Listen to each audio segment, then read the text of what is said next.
Yes, en tout cas, cette série, vraiment, c'est énorme parce qu'il y a peu de séries finalement où il n'y a pas trop de trucs bizarres et ça fait partie de ce genre de série qu'on peut regarder sans voir des trucs louches et on rigole bien.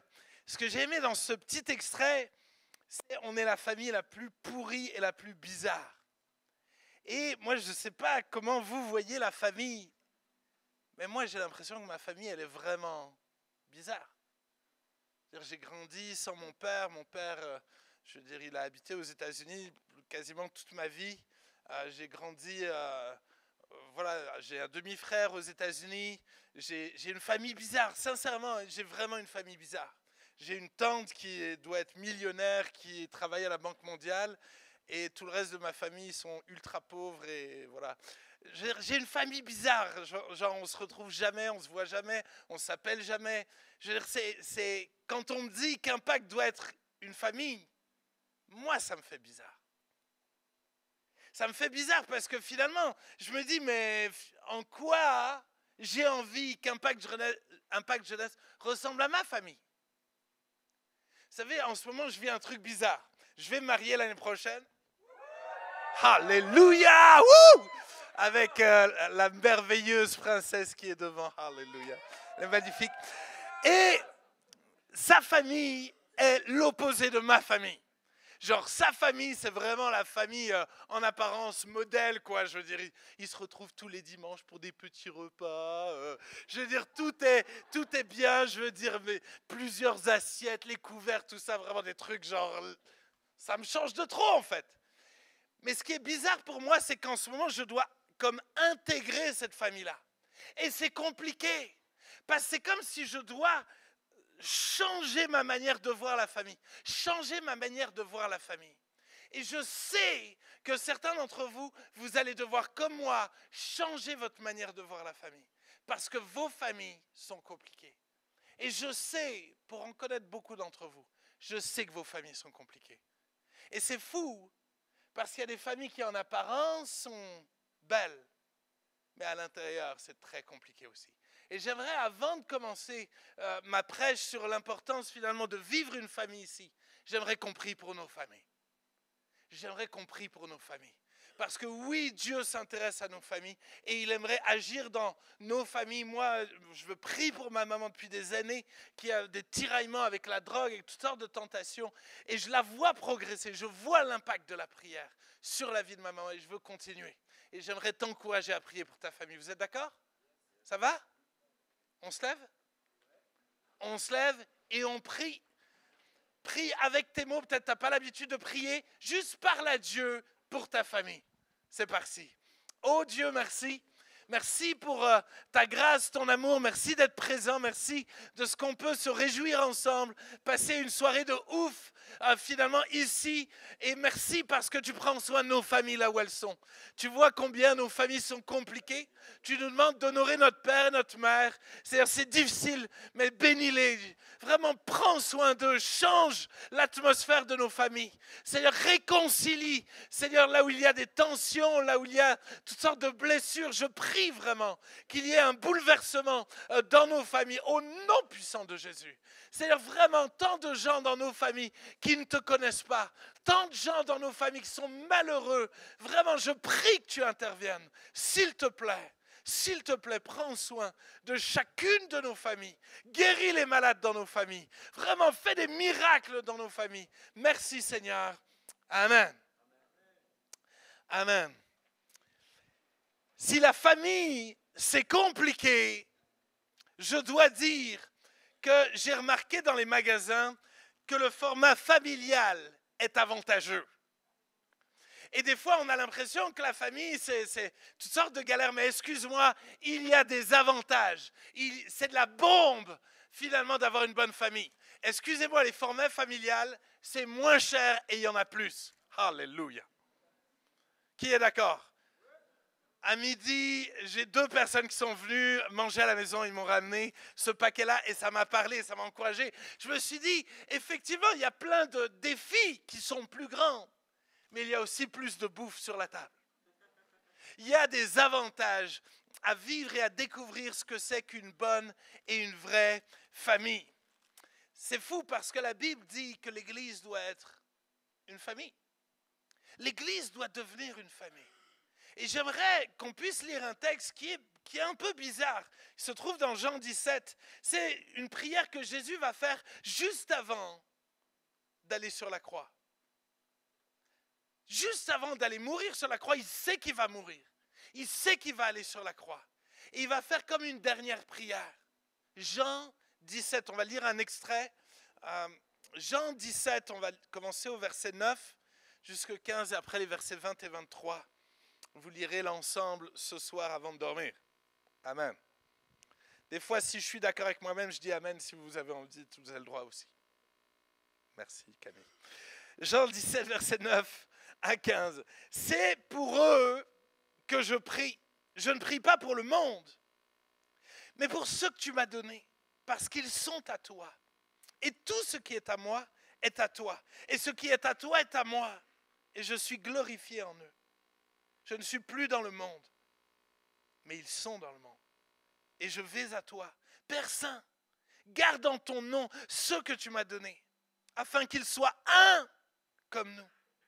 Lorsque j'étais avec eux dans le monde, je les gardais en ton nom.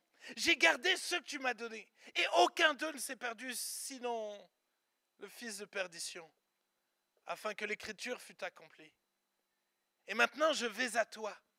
Je dis ces choses dans le monde, afin qu'ils aient en eux ma joie parfaite. Je leur ai donné ta parole, et le monde les a haïs. Parce qu'ils ne sont pas du monde, comme moi je ne suis pas du monde. Je ne te prie pas de les ôter du monde, mais de les préserver du mal. Ce n'est pas pour eux seulement que je prie, mais encore pour ceux qui croiront en moi par leur parole, afin que tous soient un, comme toi, Père, tu es en moi, et comme je suis en toi, afin qu'eux aussi soient un en nous, pour que le monde croie que tu m'as envoyé. Je leur ai donné la gloire que tu m'as donnée, afin qu'ils soient un comme nous sommes un. Moi en eux et toi en moi, afin qu'ils soient parfaitement un. Et que le monde connaisse que tu m'as envoyé, que tu les as aimés comme tu m'as aimé. Waouh! Jésus, il va souffrir comme jamais, mais il va comme s'arrêter pour penser à moi. Penser à toi. Il va prier pour nous. Il va dire, Père, tu vois toutes les galères qu'ils vont avoir. Et il faut que tu les aides. Il faut qu'ils soient un. Il faut qu'ils soient unis. Ne les laisse pas tout seuls. Donne-leur de se réveiller et de réaliser qu'ils ont besoin d'une église. Ils ont besoin d'une famille. Ils ne peuvent pas s'en sortir seuls. S'il te plaît. Oh Dieu, ils ne réalisent pas tous les défis qui sont devant eux. Je te prie vraiment de leur donner d'être un. Dans un monde tellement compliqué, préserve-les du mal. Ne les ôte pas du monde. Ils seront dans le monde. Je vais répandre ma gloire. Je vais agir. Mais s'il te plaît, permets-leur d'être un. Alors c'est un peu compliqué de dire comment on peut devenir un. Comment est-ce qu'on va faire? Jésus va dire qu'ils soient un comme nous on est un. Le Père est un avec le Fils et avec le Saint-Esprit. Ils sont un, ce qu'on appelle la Trinité. C'est-à-dire Père, Fils et Saint-Esprit, ils sont un, mais ils sont très différents. Ils sont trois personnes très différentes, mais ils sont unis par un même cœur. Ils sont unis dans le fait d'être Dieu. Ils sont unis dans le fait d'être éternel. Ils sont unis dans leur bonté, dans leur amour, dans leur fidélité. Leurs caractéristiques sont les mêmes, mais ils ont des rôles différents. Vous voyez où je veux en venir? On devrait avoir les mêmes caractéristiques et être un dans notre paix, dans notre joie, dans notre patience. On devrait être finalement un dans tous les fruits de l'esprit, parce qu'on a le même esprit en nous. Vous avez le droit de sourire, sérieux, ça fait vraiment flipper. Je veux dire, là, vous êtes un à tirer la tête. Les amis, finalement, on devrait être comme le Père, le Fils et le Saint-Esprit, unis d'un même cœur. Et c'est fou parce que cette prière que va faire, Jésus va être exaucé dans Actes 4, 32. Regarde ce qu'il est dit. La multitude de ceux qui avaient cru n'était qu'un cœur et qu'une âme. Nul ne disait que ses biens lui appartinssent en propre, mais tout était commun entre eux. Oh purée! Il n'était qu'un cœur et qu'une âme, et personne n'était en train de dire « ça c'est à moi ». Ça c'est à moi. Nous, on est dans une culture où on est tout le temps en train de dire « ça c'est à moi ». Vrai ou faux? Je veux dire, nos maisons, vous avez déjà remarqué, on ferme à clé nos maisons. C'est à moi. Personne ne rentre. Je veux dire, surtout toi, ta chambre, tu dis à tes parents, vous rentrez pas, c'est à moi. On aime notre espace vital, n'est-ce pas? On veut notre petit monde. On veut finalement se préserver des autres. Mais excuse-moi, peut-être que si tu laissais un peu plus entrer ta maman, peut-être que ça serait un peu mieux rangé et ça sentirait un peu meilleur. Peut-être qu'il y aurait du bon à ouvrir ta vie aux autres. Parce qu'à force finalement de rester centré sur toi, ça commence à sentir pas bon. À force de rester centré sur toi, ça commence à sentir pas bon. La Bible dit, confessez vos péchés les uns les autres, afin d'être guéris. Je cite un verset de la fin de ma prédication. Je sens que je vais partir en vrille. C'est pas grave. Jacques 5, verset 16. Confessez donc vos péchés les uns aux autres et priez les uns pour les autres, afin que vous soyez guéris. Je veux dire, à un moment donné, j'ai besoin de m'ouvrir aux autres. J'ai besoin de l'aide des autres. Pour être guéri, pour recevoir la guérison, pour recevoir la vie, j'ai besoin de pouvoir me décharger sur les autres. Et finalement, l'unité, c'est ça. Jésus va dire, Père, il faut que tu t'en occupes. Je te refile mon fardeau. Je ne sais pas comment faire, là, je dois aller sur la croix. Papa, maintenant c'est à toi de gérer. J'ai besoin de toi, papa. Jésus, il est en train de dire, j'ai besoin de toi, papa. Jésus, le sauveur du monde, il est pleinement Dieu, il dit, j'ai besoin de toi. Et toi, c'est quand la dernière fois que tu as dit, j'ai besoin de toi, j'ai besoin de quelqu'un, j'ai besoin d'aide? Moi, j'ai l'impression qu'on est tellement fiers. On veut s'en sortir tout seul. On est des bonhommes. Alors chacun se débrouille par lui-même. Sincèrement, ça me fait peur. J'entends tellement peu de gens confesser leurs péchés. Et quand j'ose le faire du haut de l'estrade, alors tout le monde vient voir. Alors tu as deux camps. Tu as ceux qui viennent me voir admiratifs de fou, genre ça m'a fait du bien, ça m'a encouragé. Et tu as tous les autres qui disent, ah vraiment, je veux dire, tu devrais peut-être pas dire tout ça. Mais je me dis, mais pourquoi? Pourquoi j'aurais honte de vous parler de mes tentations? C'est ce que je vis.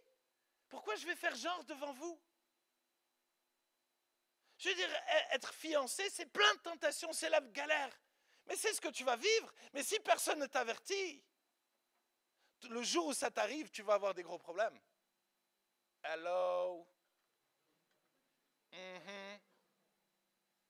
Ah ouais?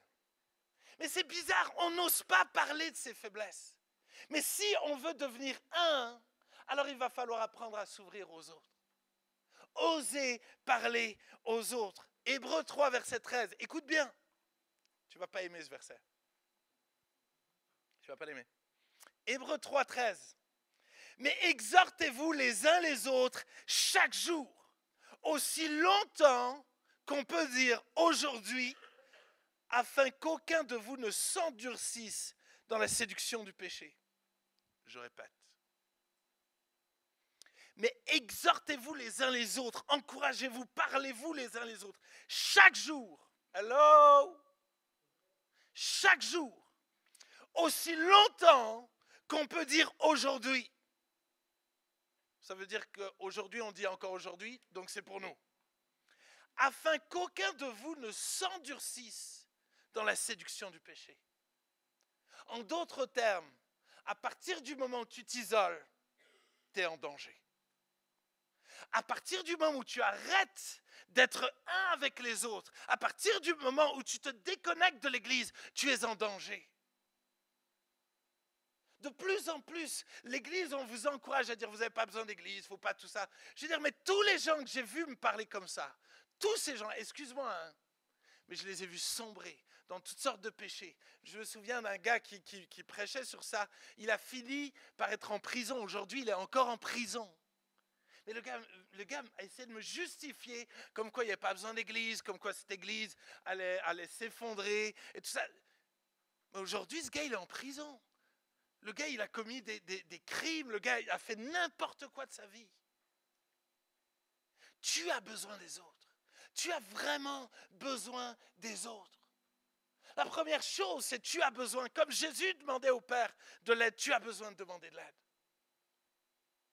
La deuxième chose que je trouve impressionnante chez Jésus, c'est qu'il dit, mon but, c'est de chercher la gloire du Père. Le Père, il dit, mon but, c'est de chercher la gloire du Fils. Le Saint-Esprit, il dit, mon but, c'est de chercher la gloire du Fils et la gloire du Père. Les gars sont en train de se jeter des fleurs constamment. Sérieux, t'as l'impression qu'ils se font un gros kiff. Je veux dire, les gars, ils sortent le champagne, ils disent, je vous kiffe, les gars. Je veux dire, t'as le Père, le Fils et le Saint-Esprit, les gars, ils sortent le champagne. Les gars, c'est un truc de malade. Nous, en France, on n'est pas comme ça. Nous, en France, et c'est marrant, un jeune tout à l'heure est venu me voir et ça m'a fait rire parce qu'ici, il n'imaginait pas que j'allais le citer. Mais il m'a dit, Thibaut, je suis content que tu prêches parce que je vais prendre des notes pour te dire tout ce que tu auras mal dit. Mais c'est typiquement le genre d'attitude qu'on a, n'est-ce pas, Adam? Je grille pas les gens, il ne faut pas faire ça. Hein. Je te kiffe. Mais moi, j'ai peur que des fois, on est constamment là en train de voir ce qui ne va pas chez l'autre. Et c'est pour ça qu'on n'arrive pas à être une famille. On doit être capable de pouvoir se demander de l'aide. On doit être capable de se demander de l'aide, mais on doit constamment être en train de s'encourager. Je suis trop content que tu es là, je suis trop content que tu es là, je suis trop content que tu es là. C'est quand la dernière fois que tu as pris du temps juste pour dire à quelqu'un, je te kiffe toi. Dernièrement, là, j'ai une jeune, elle n'est pas là ce soir, je ne crois pas, mais elle m'écrit, elle me dit, Thibaut, il faudrait qu'on se voit. Et je me disais, c'est une fille qui passe par des temps un peu compliqués. Je pense qu'elle veut me parler, elle va m'ouvrir son cœur, tout ça. Et puis donc on discute tout ça. Et puis au bout d'un moment donné, je m'arrête et je lui dis, au fait, pourquoi tu voulais qu'on se voie? Et elle me regarde, elle me dit, je voulais juste savoir comment t'allais. Sincèrement, c'est la première fois qu'on m'a fait ça de ma vie. Je me suis mis à pleurer. Je me suis mis à pleurer de dire, c'est un truc de malade. C'est-à-dire, cette jeune fille, avec toutes ses galères, elle voulait juste savoir comment j'allais. Juste passer un temps avec moi, juste pour s'intéresser à moi. Et je me dis, mais on devrait développer ça plus. On devrait finalement beaucoup plus s'encourager, se booster, s'intéresser les uns aux autres. Non? Ça vous tente pas? Ouais, ça va? Il y en a qui ont déjà marre que je sois venu. Éphésiens 4, verset 1. Éphésiens 4, verset 1. Je vous exhorte donc, moi le prisonnier dans le Seigneur, à marcher d'une manière digne de la vocation qui vous a été adressée. Écoutez bien, en toute humilité et douceur, avec patience, vous supportant les uns les autres avec amour, vous efforçant de conserver l'unité de l'esprit par le lien de la paix. Car il y a un seul corps et un seul esprit. Comme aussi vous avez été appelés à une seule espérance par votre vocation. Il y a un seul Seigneur, une seule foi, un seul baptême et un seul Dieu et Père de tous, qui est au-dessus de tous et parmi tous et en tous. J'aime ce verset-là. J'aime ce verset-là parce qu'il nous dit ça va demander des efforts. Paul il dit, les gars, vous voulez devenir un, ça va vous coûter. Ça va vous demander des efforts. Ça va vous demander des efforts. Et tellement vite, on est là. Moi j'étais responsable d'Impact Jeunesse, je ne sais pas, pendant 11 ans ou comme ça. Le nombre de gens que j'ai vu venir me voir me disant, ouais, ça ne m'apporte plus rien, Impact Jeunesse. Je ne viens plus. Vous voyez l'attitude? Ça ne m'apporte plus rien, Impact Jeunesse. Centré sur moi. Mais excusez-moi, des centaines de gens sont venus me parler comme ça. Littéralement. Non. ça ne m'apporte plus rien. Et de me dire, mais, je veux dire, l'effort, il est où? L'effort de dire, peut-être ça ne m'apporte plus rien, mais je vois qu'il y a des jeunes qui ont besoin d'être entourés, qui ont besoin de grands frères. Je vois qu'il faut que je me batte. Il faut finalement que je me batte pour finalement vivre quelque chose avec eux. Et on va devenir un. Et peut-être des fois ça m'apportera moins que d'autres. Mais peut-être que caché au milieu de 5 soirées qui t'apportent rien, il y aura une parole qui va changer ta vie. Parce qu'il suffit d'une parole pour que ta vie change. Donc ne cherche pas ce qui t'apporte rien, cherche ce qui va t'apporter quelque chose. Et à partir du moment où tu vas t'ouvrir aux autres, je te promets, ça va t'apporter quelque chose. Moi, vous savez, j'ai ramené ce petit tableau. On m'a offert ce petit tableau il y a des années. Si vous voyez les têtes, ça me fait peur. Hein. Vous regarderez à la fin. Mais littéralement, ça, c'est toute la famille que Dieu m'a donnée au fil des années à Impact Jeunesse. Sincèrement, il en manque forcément. Mais j'ai découvert une vraie famille à Impact Jeunesse. Littéralement, les mamans de mes amis, je les appelle maman. La maman de Samy, Marguerite, je l'appelle maman. La maman de Claude, je l'appelle maman. Les mamans de mes amis, je les appelle maman. Pourquoi? Mais parce que j'allais tout le temps dormir chez eux. Ils venaient tout le temps dormir chez moi. On était tout le temps ensemble. Mais on est devenu une vraie famille. C'est-à-dire, c'est comme si toutes ces familles sont devenues finalement des familles entre elles. Et de me dire, mais j'ai l'impression que de moins en moins on fait ça. De plus en plus, chacun chez soi. Alors, à ce qui paraît, la mode ici à Impact Jeunesse maintenant, c'est d'aller au BK. Après Impact Jeunesse, vraiment, j'ai peur pour vous, je prie beaucoup pour vous. C'est pas grave, c'est pas grave. Le China demeure, vous inquiétez pas, vous y reviendrez un jour ou l'autre. Vous y reviendrez, vous y reviendrez. Je veux dire, laissez-moi tranquille, laissez-moi tranquille. Mais j'aimerais tellement que vous puissiez goûter à ça. Vous savez, moi, un gars qui me touche, et je dois dire, aujourd'hui, il fait partie vraiment de mes meilleurs amis. C'est Esteban. Esteban, il est arrivé, il était microscopique. Je veux dire, vraiment, un kneckes tout petit, là, comme ça. Et finalement, il est venu dormir chez moi, tout timide, tout gentil. Bon, il a changé depuis. Mais j'ai eu la chance, et je le dis, j'ai eu la chance, où il est venu dormir chez moi quasiment toutes les semaines, pendant combien d'années? 3 ans, 4 ans. Ouais. Mais aujourd'hui, c'est mon ami. C'est un gamin, mais c'est mon ami.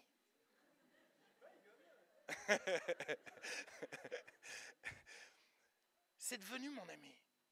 Mais parce qu'on a passé du temps ensemble. Je l'ai fait galérer des fois. Il pourrait vous en raconter des histoires. Mais on est devenus des amis. Parce qu'on s'est côtoyés, parce qu'on a pris du temps ensemble. On a su galérer ensemble. On a su pleurer ensemble. Et je vous assure qu'on a eu des raisons de pleurer toutes ces années. Mais on est devenus des amis. Je sais que je peux compter sur lui. Et je sais qu'il peut compter sur moi. Et je sais que, je veux dire, toute sa famille, ils peuvent compter sur moi. Parce que c'est ça, c'est eux ma famille. Sincèrement, c'est eux ma famille. Vous êtes ma famille. Et je peux le dire pour plein d'entre vous. Je suis venu chez vous. Il y a certains d'entre vous, je suis venu dans des situations tellement compliquées. Mais j'ai peur. Parce que j'ai l'impression que ça se perd.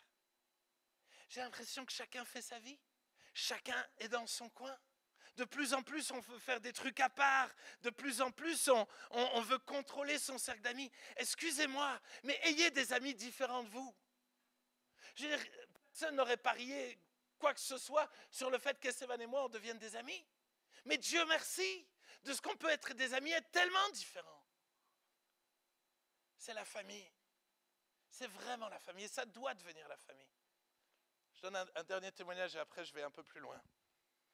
Dernier témoignage, c'est quand je venais de sortir du lycée, j'étais à Strasbourg, et puis un dimanche soir, j'ai un gros problème. Je ne vais pas rentrer dans les détails, ce serait trop long en fait, c'est surtout ça. Mais genre vraiment, je me suis mis à m'effondrer en fait. Quelqu'un m'a fait une réflexion pour plein de raisons, et j'étais dégoûté de la vie en fait. Et je me suis dit, c'est ça l'église, je ne veux pas de cette église-là. Vraiment dégoûté de la vie, vraiment j'avais l'impression d'être jugé, critiqué, vraiment horrible. Et je suis chez moi et le lendemain, j'ai mes examens à Strasbourg. Et je suis là en mode, non, je vais pas en cours. Je me suis enfermé chez moi et tout ça. Et j'ai un ami, Mathias Keul. Ça fait malheureusement longtemps que je l'ai plus vu, mais à ce moment-là, on se voyait très souvent. Et tout d'un coup, il a commencé à m'appeler, Thibaut, t'es où, t'as un examen demain, il faut pas que tu lâches, il faut pas que tu lâches. J'ai dit non, il m'a fait trop de mal. Et puis de dire non, mon gars, il faut que tu pardonnes. Il faut pas que tu laisses ce truc-là bousiller ta vie. Et il me dit tout d'un coup, écoute, je viens te chercher. Le gars est à Strasbourg. Il vient me chercher pour me ramener à Strasbourg. Le gars, il venait de faire la route et dit, Thibaut, je viens te chercher. Il a sauté dans sa voiture. Il a fait tout le trajet pour me chercher, pour me ramener à Strasbourg pour que je puisse faire mon examen. Il a passé du temps avec moi alors que j'étais dans un temps compliqué. Il a pris ce temps-là. Et me dire, tu prends ce temps-là pour qui? Tu es prêt à faire ça pour qui? Parce qu'effectivement, il y a plein de gens qui disent « Moi, j'ai besoin qu'on fasse ça pour moi. » Ça, je sais que si je dis « Qui veut qu'on lui fasse ça ?» tout le monde va lever la main. La question, elle est autre. C'est « Tu vas faire ça pour qui ?» Moi, grâce à lui, j'ai appris à faire ça. J'ai appris à faire ça. Dernièrement, j'étais chez Stéphane. Je sais pas, à 11h du soir, on m'appelle pour aller à l'hôpital. J'ai appris à faire ça. C'est la famille. On prend soin de la famille. Mais la question, c'est qui c'est qui va se battre pour les autres? Je vais plus loin. Vous savez, je pense qu'une des choses quand on parle si peu, et pourtant qui nous arrive à fond, j'ai envie de parler vrai ce soir. Vous savez, un truc qui fait qu'on n'est pas une famille, c'est qu'on a peur. Et alors que je viens avec mon micro près de vous, je sais que la peur arrive. Alice, ça fait plaisir de te voir, c'est de la bombe. Les amis, la peur. On a peur du regard des autres. C'est fou. Juste je m'approche de vous, certains d'entre vous, tout d'un coup vous sentez une pression monter. Ne vous inquiétez pas. C'est la peur qui nous empêche d'être une famille. Pourquoi? Parce qu'on n'ose pas se parler. On n'ose pas se parler, pourquoi? Parce qu'on a peur d'être jugé, d'être critiqué. On a peur qu'on pense du mal sur nous. Et donc c'est pour ça qu'on essaie de se protéger. Donc on traîne souvent qu'avec les gens qu'on connaît, on ne prend pas trop de risques. À la limite, au début, on est obligé de faire la bise, à la limite, on fait la bise à quelqu'un d'autre. Et encore. Les amis, ne laisse pas la peur t'empêcher de découvrir un trésor. Parce qu'il y a littéralement toutes sortes de trésors là. Tes voisins sont des trésors. Et malheureusement, la peur vous pétrifie et nous pétrifie. On est tellement centré sur nous-mêmes, avoir peur finalement qu'on nous regarde mal ou qu'on pense du mal sur nous. Alors que finalement, on pourrait avoir tellement de bonnes surprises. Mais tu ne pourras goûter à la surprise que si tu oses te jeter à l'eau. Le seul moyen de découvrir le trésor dans la vie des autres, c'est de se jeter à l'eau et d'oser parler, d'oser dire comment tu vas, comment tu t'appelles, qu'est-ce que tu fais dans la vie, comment ça se fait que tu es là à Impact Jeunesse, est-ce que tu veux me raconter ce que tu as vécu avec Dieu? Juste commence à poser des questions simplement comme ça. Et je te promets, je suis pareil. Moi, tu m'envoies dans un endroit où je connais personne. Moi, je suis en panique. Je veux dire, Anne-Cat, tous les gens savent. Moi, tu ne m'invites pas à ton anniversaire où il y a 30 personnes. Je ne viens pas à ton anniversaire s'il y a 30 personnes. Je suis en panique. Véridique. Je suis en panique. Parce que tout d'un coup, je ne sais pas où mettre. Je ne sais pas quoi dire et à qui dire. Moi, je suis à l'aise de vous parler de tout ça, mais mets-moi au milieu d'une foule où je ne connais personne et tout d'un coup, je vais devenir timide. Et c'est exactement ce que tu vis. J'ai eu la chance ici aujourd'hui d'être très à l'aise, mais parce que vous êtes ma famille. J'ai découvert que vous êtes ma famille. Mais certains d'entre vous, vous n'avez pas encore découvert ça. Vous n'avez pas encore découvert qu'on peut être débile ici. On a le droit d'être débile, c'est la vidéo du départ. On est une famille bizarre. Juste sois toi-même. Tu ne seras jamais plus ridicule que Ben. C'est pas possible. Je veux dire, et là, non seulement tu as Ben, mais tu as Stéphane en plus. Je veux dire, là, t'es cool. En plus, on a mis Camille. Non, les amis, je veux dire, si maintenant vous... Je veux dire... Les amis, soyez vous-même. J'ai ramené une autre petite image que j'aime bien. Il faut que je me grouille, punaise, j'ai l'impression. Oh, qui c'est qui accélère le temps? J'ai ramené un puzzle. Vous aimez les puzzles? La pire chose au monde. Si quelqu'un aime les puzzles, tu viens à la fin, on prie pour toi, que tu sois délivré.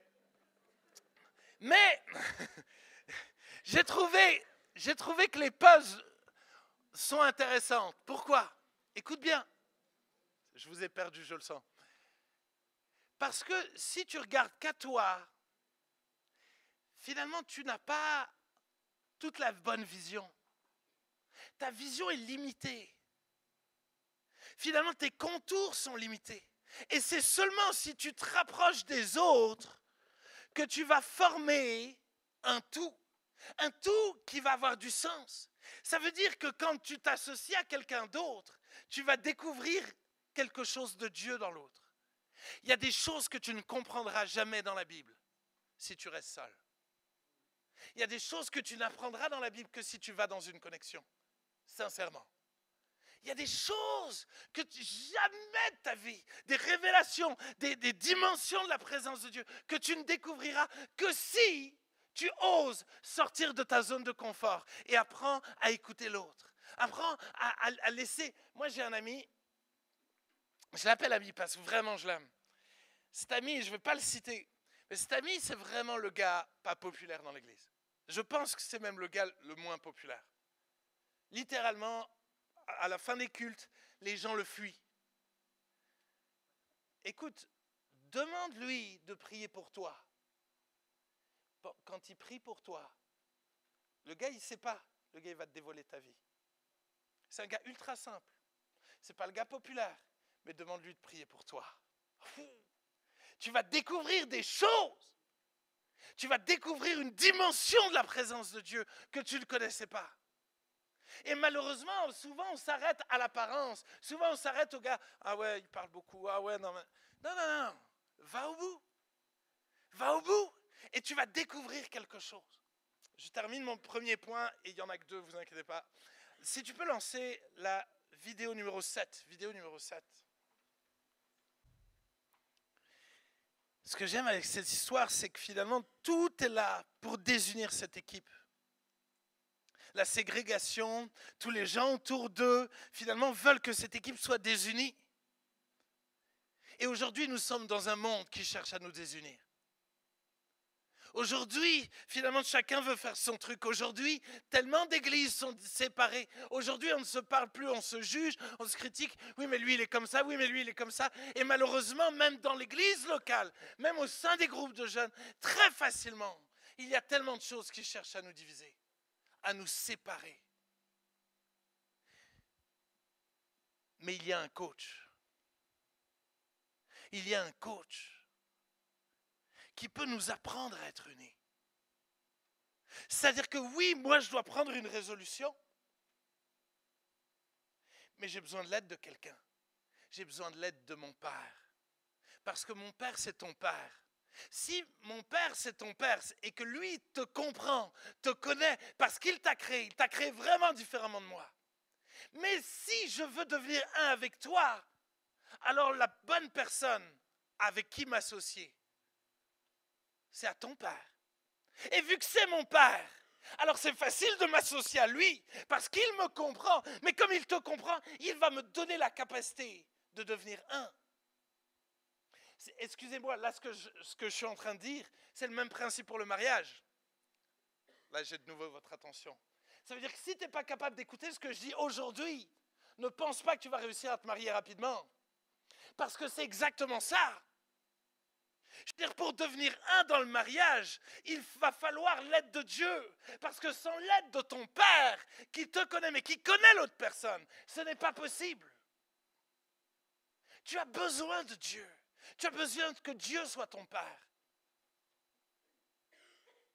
Et malheureusement, il y a beaucoup de gens où Dieu n'est pas réellement votre Père. Dieu est le Dieu de l'Église. Dieu est le Dieu, finalement, pour lequel on chante. Mais il n'est pas encore réellement votre Père. Ce Père avec qui tu peux tout dire. Ce Père qui t'a adopté. Ce Père qui t'a imprégné de son ADN. Ce Père qui t'a permis de naître de nouveau. Et à la fin de mon message, j'aimerais vous donner l'opportunité. Pour ceux qui disent, oui, moi, j'avoue, Dieu, c'est pas encore mon père, mais j'ai envie que ça change. Je crois que Jésus est mort sur la croix et j'ai besoin de changer, j'ai besoin de naître de nouveau. J'ai besoin que ma vie change. On va prendre le temps de prier pour vous. Mais j'ai envie de te dire, si tu me dis que Dieu est ton Père, alors tu auras envie de connaître tes frères et sœurs. Parce que c'est le cœur du Fils, c'est le cœur de Dieu, c'est qu'on soit un. Et pour cela, il veut nous inspirer, il veut faire que la mayonnaise prenne. Et la mayonnaise prendra. Et plus elle prendra, plus la gloire de Dieu descendra. Et c'est mon deuxième point et dernier point. C'est marrant parce que dans ce texte, là où il y a l'amour, là où il y a de l'unité, il y a une joie parfaite. Tout d'un coup, on devient attractif. Là où il y a de l'unité, alors on a envie d'être là. Si tu peux mettre la photo numéro 5. Puis s'ils savaient que je montrais leur photo, ils me tueraient. Ça, c'est mes amis. C'est la famille des prés. Ça, c'est mes amis. C'est des gens que j'aime trop. Excusez-moi, mais cette famille, elle est attractive pour moi. Je passe régulièrement mes vacances chez eux. C'est des gens que j'aime. Mais pourquoi? Parce qu'ils sont un. Je veux dire, ils s'éclatent. Il y a une telle joie. Je veux dire, c'est des gens qui aiment Dieu de ouf. Ils dégagent quelque chose. J'aime être avec eux. Ils sont attractifs pour moi. Et je crois que si Impact Jeunesse devient cette famille, alors nous allons devenir attractifs. Attractifs, premièrement, pour Dieu. La Bible dit que là où 2 ou 3 sont assemblés en mon nom, je suis au milieu d'eux. Il y a une dimension de la présence de Dieu que tu ne connaîtras que dans l'unité. Il y a une dimension de la gloire de Dieu, des miracles que tu ne connaîtras que dans l'unité. La Bible dit que si 2 s'accordent et demandent quoi que ce soit, je leur accorderai. La puissance de l'unité dans la prière.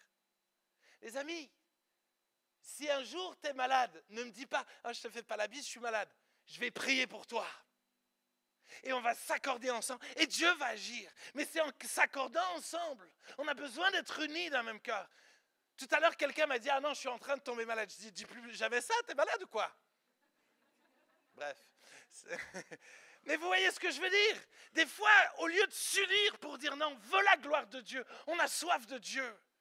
Souvent, on est là, ouais, non, mais laisse-moi tranquille. Apprenons à nous unir et nous allons vivre une plus grande dimension. Le psaume 133, je vais le lire très rapidement.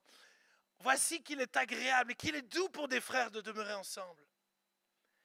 C'est comme l'huile précieuse qui répandue sur la tête descend sur la barbe. Alléluia! Sur la barbe d'Aaron, qui descend sur le bord de ses vêtements. C'est comme la rosée de l'Hermon qui descend sur les montagnes de Sion, car c'est là que l'Éternel envoie la bénédiction, la vie pour l'éternité. Là où des frères demeurent ensemble, là où il est devenu doux et agréable de demeurer ensemble, alors Dieu envoie sa bénédiction. Et je crois que Dieu veut répandre sa bénédiction. Il y a eu des paroles et je m'en réjouis, mais je m'attends à plus. Je m'attends à plus. J'ai soif qu'au niveau de la jeunesse, on s'embrase plus. J'ai soif de voir la gloire de Dieu se manifester. Et c'est ce qu'ils vont vivre. C'est ce qu'ils vont vivre dans les actes. Si peut-être un musicien peut venir, j'aimerais terminer avec ce texte. Acte 2, versets 41-47, dernier texte. Ceux qui acceptèrent sa parole furent baptisés. Et en ce jour-là, le nombre des disciples s'augmenta d'environ 3000 hommes. C'est énorme, hein? Ils persévéraient dans l'enseignement des apôtres, dans la communion fraternelle, dans la fraction des pains et dans les prières. La crainte s'emparait de chacun d'eux et il se faisait beaucoup de prodiges et de miracles par les apôtres. Alléluia. Tous ceux qui croyaient étaient dans le même lieu. Ils avaient tout en commun. Ils vendaient leurs propriétés, leurs biens, et ils en partageaient le produit entre tous, selon les besoins de chacun. Ils étaient chaque jour tous ensemble, assidus au temple. Ils rompaient le pain dans les maisons et prenaient leur nourriture avec joie et simplicité de cœur, louant Dieu et trouvant grâce auprès de tout le peuple. Écoutez bien. Et le Seigneur ajoutait chaque jour à l'église ceux qui étaient sauvés. Waouh! Une unité de malades. Les gars mettaient tout en commun. Les gars, ils disaient ton besoin, c'est mon besoin. Ton besoin, c'est mon besoin. Tu veux manger un burger? Je t'invite. Ton besoin, c'est mon besoin. Tu es en train de galérer? Ok, je vais prier pour toi. Ok, je vais te soutenir. Ton besoin, c'est mon besoin. Ils mettaient tout en commun. Et tout d'un coup, alors qu'ils se sont unis dans la prière, dans la lecture de la Bible dit que tout d'un coup, des miracles, des signes, des prodiges ont commencé à se manifester. Et tout d'un coup, tous les jours, tous les jours, le Seigneur ajoutait quelqu'un de nouveau à l'église. Quelqu'un de nouveau. Quelqu'un de nouveau. Quelqu'un de nouveau. Et je crois réellement, en ce début d'année, que Dieu veut nous faire rentrer dans une nouvelle dimension d'unité pour que Dieu manifeste sa gloire plus, mais pour que le monde voit. Pour que le monde voit que nous sommes ses disciples. Pour que le monde voit qu'il est notre Dieu. Et Dieu aimerait nous utiliser au travers de notre unité pour attirer des centaines de jeunes gens, tellement de jeunes gens de ton âge, qui sont perdus. Vrai ou faux? Juste regarde en cours. Juste prends 5 minutes. Juste pour regarder tes camarades. Juste analyse. Combien ils sont déprimés, malheureux, toutes sortes de problèmes. Et de dire, mais si, tout d'un coup, on commence à vivre cette unité, à vivre la gloire de Dieu, alors Dieu pourra les sauver. Et Dieu utilisera ça et j'aurai un plaisir à ramener mes amis. Et on va les accueillir, les intégrer dans la famille. Et ils seront sauvés à leur tour. Et à leur tour, ils prendront soin des autres. Et à leur tour, etc. Fermons nos yeux.